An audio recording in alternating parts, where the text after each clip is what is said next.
कितनी जम्मू की सीटें भारतीय जनता पार्टी वहां पर पकड़ बना रही है। तो उसके बाद से वो काफ़ी चर्चा में आ कल गए। उन पर अटैक भी हुआ सर, खबर आपने देखी होगी। पूरे पूरे कश्मीर रीजन में तो उन्होंने 35 कैंडिडेट खड़े किए हैं, उस पे भी प्रभावशाली दिखाई दे रहा है। इसलिए बौखलाहट बाकी लोगों में बनी हुई है कि जैसे मैंने अभी सजाद लोन की भी बात कही, क्योंकि जम्मू रीजन से 25 सीट जीत चुके थे और हमारा जो अगर कंसोलिडेशन 30 से 35 के बीच में आता है तो क्यों ना हमारा चीफ मिनिस्टर हो।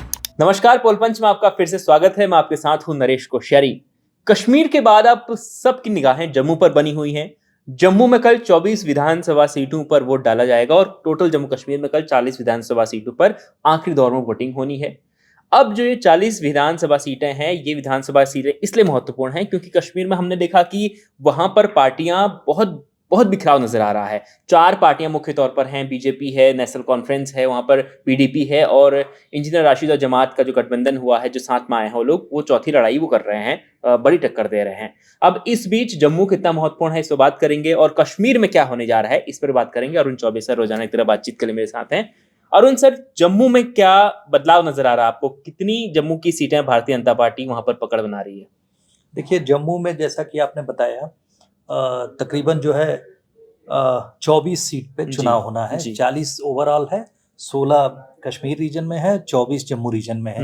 तो 40 सीट, अभी 50 सीट का पे 2 फेज में चुनाव हो चुका है और ये जो 40 सीट बची हुई हैं, इसमें ये क्रूसल है। मतलब हो सकता है इसमें अगर बीजेपी बढ़त बनाती है तो वो सरकार बनाने के करीब होगी, ऐसा माना जा रहा है।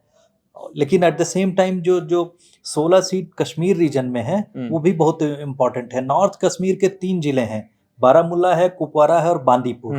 मेनली ये जिले हैं जिसमें कि आप देखेंगे कि बहुत क्रूसल है, क्योंकि वहां पर मैं आपको बता दूं कि सजाद लोन की एक पार्टी है, पीपुल्स कॉन्फ्रेंस, और एआईपी जो इंजीनियर राशिद की पार्टी है, ये उनका प्रभाव क्षेत्र वाला एरिया। मैं आपको फिर से बताना चाहूंगा कि इंजीनियर राशिद जिस तरह से इस बार इस चुनाव में उभरे हैं, उन्होंने बारामूला से जो है उमर अब्दुल्ला को हराया लोकसभा में, तो उसके बाद से वो काफी चर्चा में आ गए। कल उन पर अटैक भी हुआ सर, खबर आपने देखी होगी। कल उन पर जब वो प्रचार के लिए लांगीर विधानसभा में पहुंचे थे तो उनकी गाड़ी के बोनट के ऊपर कोई एक माना जा रहा है कि उन्हीं का पुराना समर्थक था, वो चढ़ गया था, उनने शीशे पर लगातार हमले किए और अंदर बैठे थे इंजीनियर राशिद। हाँ, वो इस तरह की चीजें इसलिए आनी स्वाभाविक है क्योंकि कुछ लोगों का उनसे फ्रस्ट्रेशन है, कुछ लोगों को लगता है वो बीजेपी की प्रॉक्सी टीम हो गए हैं। ये बहुत सारे जो जो जो मिक्स रिएक्शन है, उसकी वजह से जो किसी भी पॉपुलर नेता के साथ में ऐसी चीजें होती हैं।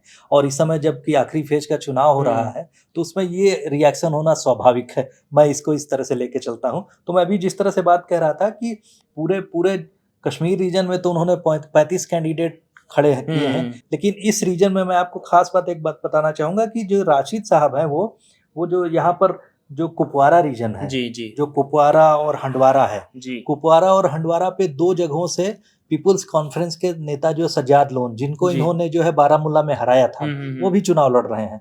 और वो दोनों असेंबली सीट, कुपवारा और हंडवारा, दोनों जगह से लड़ रहे हैं। इसलिए लड़ रहे हैं क्योंकि उन्होंने लोकसभा में देखा कि इंजीनियर राशिद बहुत तेजी से उभरे हैं, तो शायद वो न जीत सके, तो अपनी विक्ट्री को इंश्योर करने के लिए। और इंटरेस्टिंग बात यह है कि सजाद लोन के साथ में भी यही एलिगेशन लगता है कि बीजेपी की प्रॉक्सी टीम है। तो कश्मीर रीजन के ये 2-3 नाम जो मैंने आपको लिए, ये इस बार उनके लिए चुनाव जीतना बहुत क्रूशियल है। बिल्कुल सर, ऐसा माना जा रहा है कि अगर कश्मीर से 5 सीटें बीजेपी ने, हालांकि कश्मीर के इतिहास में बीजेपी को अभी एक भी सीट बीजेपी नहीं जीती, लेकिन अगर 5 सीटें बीजेपी इस बार निकालती हैं तो बीजेपी सरकार बना रही है, ऐसा मान रहे हैं लोग। इतना आसान नहीं है कहना, लेकिन ये है कि आपने देखा होगा कि जो एक रिपोर्ट्स आ रही है उसमें लोग मान के चल रहे हैं कि जो 43 सीट्स जम्मू रीजन में है, उसमें से 30 से 35 सीट अगर बीजेपी जीतती है, क्योंकि पिछली बार जो है 2014 के इलेक्शन में इन्होंने 25 सीट जीती थी और 25 सीट जीती थी, और वहां पर जो पीडीपी, नेशनल कॉन्फ्रेंस और पार्टीज का जो बिखराव था, उसकी वजह से इन्होंने पीडीपी के साथ अलायंस करके सरकार बनाई थी। तो उन सब स्थितियों को देखा जाए तो इस बार जो है ये लोग कोशिश कर रहे हैं कि 35 सीट के करीब हम जो है, जैसा कि आपने कहा, वो तो बहुत ज्यादा 40 तो नहीं, लेकिन एक रिपोर्ट आई है जो राम माधव साहब हैं, उन्होंने भी ओपनली स्टेटमेंट दिया था, जो कि जम्मू कश्मीर रीजन के इस समय प्रभारी हैं। उन्होंने भी कहा था कि हम लोगों का जो एस्टिमेट है कि हम 35 सीट जो है जीतेंगे जम्मू रीजन से। उसके बाद रेस्ट ऑफ द सीट्स यानी 15 सीट जो है तकरीबन 15 सीट का उन्होंने कश्मीर में भी टारगेट रखा, इसी वजह से उन्होंने 19 कैंडिडेट लेकिन उतारे सर जिस हैं। तरीके से वहां पर सिनेरियो नजर आ रहा है, 4 पार्टियां जो हैं वो मुख्य तौर पर अभी मैदान पर लड़ रही हैं, जमीन पर छाई हुई हैं। ऐसे में जिस पार्टी के पास 40 सीटें अगर जिसके पास आ गई तो वो सब मुझे लग रहा है कि वो सरकार बनाने के लिए सबसे आगे होगा, नहीं, क्योंकि ये वहां पर ये नजर नहीं आ रहा है कि एक तरफा किसी के लिए वोटिंग नहीं हो रही। बिल्कुल, आप बिल्कुल सही कह रहे हैं, क्योंकि वोटों का बिखराव जो है मैक्सिमम कश्मीर रीजन में जी। है। कश्मीर रीजन में नेशनल कॉन्फ्रेंस है, कांग्रेस पार्टी उनका अलायंस हो चुका है, पीडीपी अकेले चुनाव लड़ रही है, उसके बाद में राशिद इंजीनियर की पार्टी एआईपी का जो है उन्होंने जो है जमात इस्लामी के साथ समझौता कर लिया है। और ये जो 16 सीट पे कल चुनाव होना है उसमें मैं बता दूं कि उसमें 5 कैंडिडेट जो हैं तकरीबन जमात के भी इम्पोर्टेंट है, यानी ये नार्दर्न कश्मीर का रीजन जो है उस पे चुनाव हो रहा है इस समय। जी। तो उसमें जो है 5 कैंडिडेट उनके भी हैं। और इंजीनियर राशिद की मैं बात बताऊं कि इंजीनियर राशिद जो कल का चुनाव होना है उसमें तकरीबन उन्होंने जो जिन 15 सीट जो बचती हैं, 14-15 सीट, उस पे भी प्रभावशाली दिखाई दे रहा है। इसलिए बौखलाहट बाकी लोगों में बनी हुई है कि जैसे मैंने अभी सजार लोन की भी बात कही, तो सब लोगों में बौखलाहट है कि इंजीनियर राशिद का जो उस सेगमेंट में जो 15-16 सीट हैं ये इस सेगमेंट में प्रभावशाली है। तो इस वजह से और जमात के साथ अलायंस हो गया है, तो वो मैक्सिमम कश्मीर रीजन की जो मैक्सिमम सीट जीतने की जो का टिल्ट जो है उनके फेवर में दिखाई पड़ रहा है। और जम्मू रीजन की बात करते हैं, जम्मू रीजन की जो मैंने कहा अभी 24 सीट है। 24 सीट पे इसलिए भी हो गया है कि आपको मैं एक इंटरेस्टिंग बात बताऊंगा। उसमें वहाँ के बीजेपी के वाइस प्रेसिडेंट हैं, वो जो वहाँ से चुनाव लड़ रहे हैं नॉर्थ जम्मू से, जम्मू नॉर्थ से चुनाव लड़ रहे हैं, वो श्यामलाल शर्मा जी हैं। श्यामलाल शर्मा जी ने एक नया नारा दे दिया है कि जो है डोगरा सीएम की बात कही है। डोगरा के बारे में आपने जान, डोगरा शासक थे जम्मू कश्मीर के। तो डोगराज ने जो है जो लास्ट में जो हम लोगों के साथ में जो समझौता हुआ कश्मीर का, तो उस समय जो डोगरा शासक राजा हरि सिंह भी डोगरा शासक थे, तो वही अंतिम शासक थे। और उसके बाद उस डिसेंडेंट उनके बहुत बड़ी कम्युनिटी है डोगरा की जम्मू रीजन में। तो उसमें 1846 टू 1947 ये सब रीजन लगता है इसमें डोगरा काफी डोमिनेट करता है। तो डोगरा वो एक पॉपुलर सेंटीमेंट है, और प्लस दूसरा हिंदू रीजन में डोमिनेट करना हिंदूज, तो उस सेंटीमेंट को उन्होंने क्रॉप अप किया है।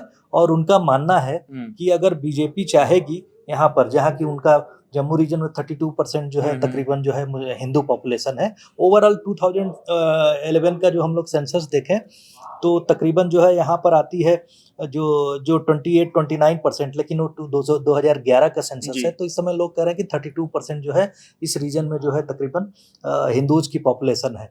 तो हिंदूज को प्लेकेट करने के लिए, उनको पोलराइज करने के लिए नारा जम्मू रीजन में भी दिया गया है।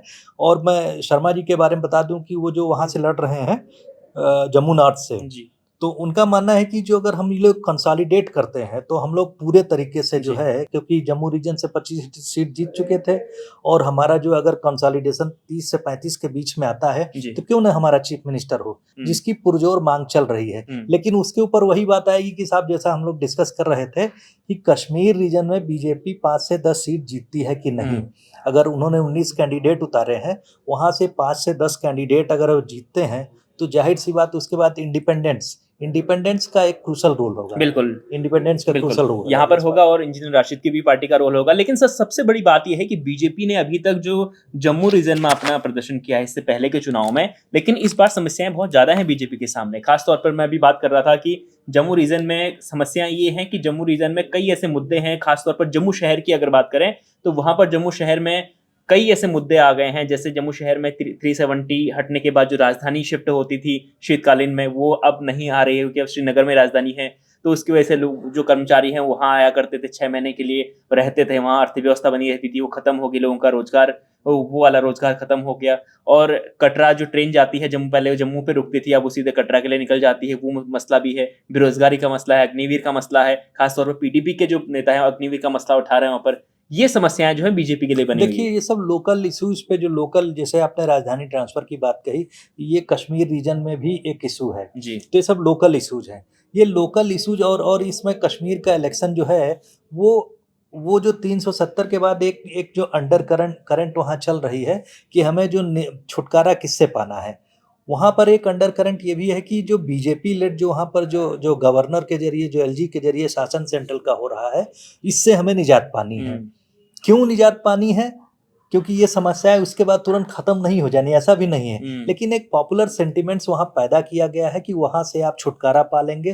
370 मैं कल एक वहाँ के जो लोकल चैनल की रिपोर्ट देख रहा था, तो उसमें एक आम आदमी है जिससे पूछा जा रहा है, उसको इसका अंदाजा नहीं, उससे बात होती कि बच्चे जा रहे हैं, स्कूल जा रहे हैं, स्कूल खुले हुए, ये सब उसको समझ में आ रहा है कि इसका फायदा मुझे हुआ है। लेकिन दूसरी बात जब पूछी जाती है तो आप क्यों नहीं पसंद करते हैं बीजेपी को, तो उसमें बेबाक बयान आता है कि उन्होंने हमारा सब कुछ छीन लिया। तो जो सेंटीमेंट पैदा किया गया है, ये सेंटीमेंट वहाँ का एक लोकल सेंटीमेंट है और वो सामने दिख रहा है। लेकिन उसके साथ में एट द सेम टाइम एक रेशनल सेगमेंट भी है जो ये देखता है कि ये डेवलपमेंट बहुत तेजी से हुई है। लोकल रिप्रेजेंटेटिव, लोकल लेवल पे जो मैं जो कहूँगा कि जो वहाँ पर त्रिस्तरीय चुनाव होते हैं, जो ग्राम स्तर का, ब्लॉक लेवल का, डिस्ट्रिक्ट लेवल का, उसमें भी रिप्रेजेंटेशन लोगों को मिला है। तो ऐसा नहीं है, जो डेमोक्रेटिक एक्सपेरिमेंट हुआ है, बिल्कुल एक उसका बहुत बड़ा फायदा एक हुआ मुद्दा है। और है कि जम्मू में हम देखते हैं कि जिस तरीके से हमने उत्तराखंड और हिमाचल प्रदेश में देखा कि बाहरी लोगों का जो जिस तरीके से वर्चस्व बढ़ता है, बाहरी लोग जमीन लेकर वहां पर रहते हैं, ये जम्मू में भी होने लगा है। 370 हटने के बाद बहुत सारे लोग, चाहे वो पंजाब से आए, वो हरियाणा से आए या शिमला से गए, मतलब दूसरे प्रदेशों के लोगों का जाना शुरू हुआ, जमीन खरीदना शुरू हुआ, होटल लगे, व्यवसाय लगे। अब जम्मू के लोगों में ये स्थानीय मुद्दा भी वहां पर बन गया है कि बाहरियों की संख्या बढ़ रही है, और खास तौर पर मैं भी पहाड़ से हूं, तो पहाड़ियों में एक इनसिक्योरिटी रहती है कि अगर ज्यादा संख्या में आ जाएंगे तो हमारा क्या वर्चस्व रहेगा। ये जम्मू के पहाड़ी इलाकों में भी हो रहा है। ये वर्चस्व की लड़ाई आप कह सकते हैं, लेकिन आप जानते हैं कि जब बाहर से आदमी जाता है तो वहाँ कुछ इन्वेस्टमेंट भी होता है। तो बाहर का अगर आप अपने दरवाजे बंद करके रखेंगे और चाहेंगे कि हम डेवलप हो जाए, हमको डेवलप कर लिया जाए, तो ये भी एक वेग सी भी बात होती है। जम्मू के साथ में वो हो रहा है। जम्मू के साथ में पॉपुलर सेंटिमेंट्स, मैंने कहा, जो इमोशनल बात है। दूसरी बात, वो लोग बाहर के लोगों को स्वीकार करने की स्थिति में अभी तक नहीं थे, क्योंकि वहाँ की लीडरशिप ने, हुर्रियत ने यही सब जो है इसी प्रोपेगेंडा के आधार पे जो है वहाँ के जो जनमानस को विकसित किया था। लेकिन वो चीजें टूट रही हैं। किसी बड़ी चीज को, नई चीज को स्वीकार करना डिफिकल्ट होता है, ये बात आप भी जानते हैं। लेकिन आप उन्हीं सेगमेंट से मैं एक नाम लूंगा, जो अभी मैं कह रहा था, पीपुल कॉन्फ्रेंस के जो नेता सज्जाद लोन थे, वो पहले हुर्रियत के साथ हुआ करते थे। हुर्रियत जो सोपोर रीजन है, मैं आपको कहूंगा, सोपोर रीजन से सैयद अली साथ जिलानी बड़े नेता हुए वहाँ के। तो ये हुर्रियत के बड़े नेता थे। वहाँ पर सोपोर ने हमेशा जो है बायकॉट किया। वहाँ पर भी चुनाव होना है, वहाँ पर हमेशा ज्यादातर जो है चुनाव का बायकॉट हुआ। इस बार लोग जो है लोकसभा इलेक्शन में जिस तरह से हुआ है, उसका भी बहुत असर पड़ा है लोगों में कि इस चुनाव असेंबली इलेक्शन में हमें पार्टिसिपेट करना है। तो मैं सज्जाद लोन की बात कर रहा था, उन्होंने हुर्रियत छोड़ी, चुनाव लड़ा। पहले वो जीते थे असेंबली इलेक्शन में, उसके बाद जो उनके साथ के एक और कलीग जीते थे, और उन्होंने जो बारामूला में हार गए लोकसभा इलेक्शन में। तो ऐसे भी नेता हैं जो पिछली व्यवस्था से जो आज ही जाके, यानी जिससे उकता के उस व्यवस्था से छुटकारा देके अपने को जो है नई व्यवस्था में शामिल होने की कोशिश कर रहे हैं। दूसरी पार्टी आपने देखा होगा, जो अपनी पार्टी है, जो उसकी पार्टी के नेता बहुत मशहूर हैं, तो उन्होंने भी कोशिश की, उनके ऊपर भी एलिगेशन लगा कि साहब वो बीजेपी की बी टीम है। लेकिन ये नेता जो कश्मीरी जो सेंटिमेंट्स है, उसके बीच में कोशिश कर रहे हैं कि लोकल इश्यू को, जैसे आपने कहा कि वहाँ पर इलेक्ट्रिसिटी भी एक बड़ा जो मुद्दा है वहाँ पर। तो सेंट्रल गवर्नमेंट की कोशिश हो रही है कि वहाँ सोलर जो एनर्जी के जो प्रोग्राम को बड़े स्तर पर लागू किया जाए, ताकि लोगों को फ्री बिजली मिल सके। तो छोटे छोटे इश्यूज हैं जो कि लोकल लेवल पे ही उठाए जाते हैं। और आपको पता है कि लोकसभा के इशू हो या असेंबली इलेक्शन का, दोनों के इश्यूज अलग होते हैं। असेंबली में लोकल इश्यूज ज्यादा हावी होंगे। वही एक एग्जांपल मैं दूंगा कि माता वैष्णो देवी कॉन्स्टिट्यूंसी में चुनाव तो हो चुका है, लेकिन वहाँ का एक लोकल बहुत प्रोमिनेंट इशू था। जो लोग जो उसके मंदिर के साथ में जुड़े हुए एक कम्युनिटी है, उन लोगों ने विद्रोह कर दिया बीजेपी के कैंडिडेट के खिलाफ में, और खुद कैंडिडेट खड़ा कर दिया। चूंकि यहाँ 10 से 15 हजार की कम्युनिटी है, वो विद्रोही हो गई, तो उससे बीजेपी के कैंडिडेट को नुकसान हो रहा है। तो इस तरह के छोटे छोटे इशू जो है जम्मू रीजन में आप देखेंगे कि इस बार उठ रहे हैं। लेकिन मैं एक प्रोमिनेंट बात कहूंगा कि इस कश्मीर रीजन की वो सीट बहुत क्रूशल है, जो 16 सीट है, उसमें इंजीनियर राशिद का खासा प्रभाव दिख रहा है। उसकी वजह से जो स्प्लिट हो रहा है, नेशनल कॉन्फ्रेंस पीडीपी के वोट्स का जो स्प्लिट हो रहा है, उसका नतीजा क्या होगा, और उसमें से जो जीते हुए कैंडिडेट हो गए उनको बीजेपी कैसे साधेगी, इस पे बहुत कुछ डिपेंड बिल्कुल सर, करेगा। ये जो जी। चुनाव है हमको ये तो साफ हो चुका है कि किसी पार्टी को एक तरफा बहुमत मिलना बहुत मुश्किल है।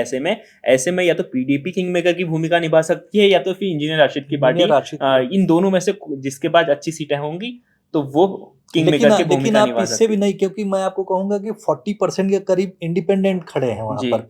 और चूंकि ज्यादातर चुनाव 1000 से 3000 के बीच के जो मत प्रतिशत के अंतर से डिसाइड होगा, तो ऐसी स्थिति में इंडिपेंडेंस को आप जो है रूल आउट नहीं कर सकते। इंडिपेंडेंस का बड़ा क्रूशल रोल होगा वहां पर। इंडिपेंडेंस भी कई पार्टी को, कई कैंडिडेट्स को हरवाएंगे। जी। इंडिपेंडेंस में जमात इस्लामी के कैंडिडेट भी हैं जो इंडिपेंडेंट लड़ रहे हैं, जिनको बीजेपी भी एक तरह से देखा जाए तो पीछे के जरिए जो सपोर्ट कर रही है पीछे से, और साथ में इंजीनियर राशिद की पार्टी भी सपोर्ट कर रही है। और इसी इसी बीच में जो आपने पॉपुलर सेंटीमेंट्स की बात कहूंगा, मैं एक आपको रेफरेंस दूंगा। जो हिजबुल्लाह के लीडर जी जो नसरुल्लाह की डेथ हुई है, इसी इसी जो इस्लामिक जो यूनिटी है उसको एक करने के लिए, ताकि ये सेंटीमेंट जो है बीजेपी के खिलाफ जाए, इसको भी एक्सप्लॉइट करने की कोशिश हुई। खास तौर में महबूबा मुफ्ती ने शोक का ऐलान किया, वहां पर सड़कों में बहुत हाँ, सारे लोग उतर आए थे पिछले। तो वो मैंने कहा ना कि 28 को शनिवार को, जबकि एक दिन बाद चुनाव की आखिरी दिन है कन्वेंसिंग की, लोगों ने, सभी पार्टीज ने, इवन नेशनल कॉन्फ्रेंस हो, पीडीपी हो, ये सब बड़े बड़े जो नेता हैं, उन लोगों ने जो है अपनी सभाएं रोक दी। और आपको बताऊं कि श्रीनगर में, बडगांव में बहुत बड़े बड़े जो है वो एक तरह से देखा जाए प्रोटेस्ट मार्च निकले। तो इसका मतलब क्या था कि डेलिबरेटली जो है जो वहाँ के रेजिडेंट्स को, लोगों को जो लामबंद इतनी जल्दी किया गया, उसमें सेंटीमेंट को एक्सप्लॉइट करने को, जबकि वो शिया लीडर हैं। शिया लीडर हैं। अब एक बड़े मशहूर नेता है नेशनल कॉन्फ्रेंस के, आगा नसरुल्ला, आगा सईद रुहुल्ला, आगा सईद रुहुल्ला, वो एमपी भी हैं श्रीनगर के पास से कहीं से। तो वो एमपी हैं, और उन्होंने क्या किया कि इतने पॉपुलर, उनकी जो है वहाँ के यूथ सेगमेंट में बड़ी पॉपुलैरिटी है। नेशनल कॉन्फ्रेंस के भले ही बारामुल्ला से उमर साहब हार गए, लेकिन वो जीते हुए हैं। तो उनकी जबरदस्त, उनका क्रेज भी है, उन्होंने कैंसिल कर दिया। और वो शिया सेगमेंट से आते हैं, लेकिन इतने पॉपुलर हैं कि उनके साथ में सुन्नी मुसलमान भी उनके पीछे खड़े होते हैं। तो उन्होंने अपने शिया लीडर होने के नाते और मुसलमान सेंटीमेंट्स होने के नाते, उन्होंने पूरे के पूरे इस्लामिक जो मुसलमानों का सेगमेंट है, उसको एक तरह से उस सेंटीमेंट्स के साथ आगे बढ़ाया, एक कर दिया। तो इस तरह की भी जो चीजें हैं आखिरी समय पर चुनाव के टाइम में बहुत प्रभावी होती हैं। इसीलिए लोग कहते हैं कि एक दिन पहले तक जो है अनिश्चितता होती है, रातों रात पासा पलटा जाता है, ये हमने सुना था। है। तो आप यहाँ देखिए कि दिन में जो चीजें हुई हैं वो पासा पलट सकती हैं, ये कह सकते हैं। तो देखिए, कश्मीर में, जम्मू और कश्मीर में कल का दिन बहुत महत्वपूर्ण है। कल वहां पर आखिरी दौर यानी तीसरे चरण की, यानी आखिरी चरण की वोटिंग होनी है। अब इसके बाद सबको इंतजार रहेगा एग्जिट पोल का। एग्जिट पोल में जम्मू और कश्मीर को लेकर क्या एग्जिट पोल का नतीजे, क्या अनुमान आते हैं, ये सबसे चौंकाने वाली चीजें होंगी। क्योंकि इस बार एग्जिट पोल भी मुझे लगता है कि सर वो भी इतने ज्यादा कॉन्फिडेंट नहीं होंगे कि एक तरफा किसी की जीत को कंफ्यूजन है, का एटमॉस्फेयर सब जगह दिख रहा है। बिल्कुल, सबके मन में शंका है। और ऐसे में जम्मू कश्मीर का चुनाव अब किसके पक्ष में जा रहा है, ये देखना बहुत जरूरी होगा और बहुत महत्वपूर्ण होगा। लेकिन आपको क्या लगता है, अगर आप कश्मीर के वोटर हैं तो आप बताइए कि आपके इलाके में क्या हवा चल रही है, और आप अगर कश्मीर की राजनीति से जुड़े हुए हैं तो आपको क्या लग रहा है कि जम्मू कश्मीर में किसकी सरकार आ रही है और किसे ज्यादा सीटें मिल रही हैं। आप कमेंट कर जरूर बताएं, और रोजाना जुड़े रहें पोल पंच के साथ। India.com देखने का आपका बहुत बहुत शुक्रिया।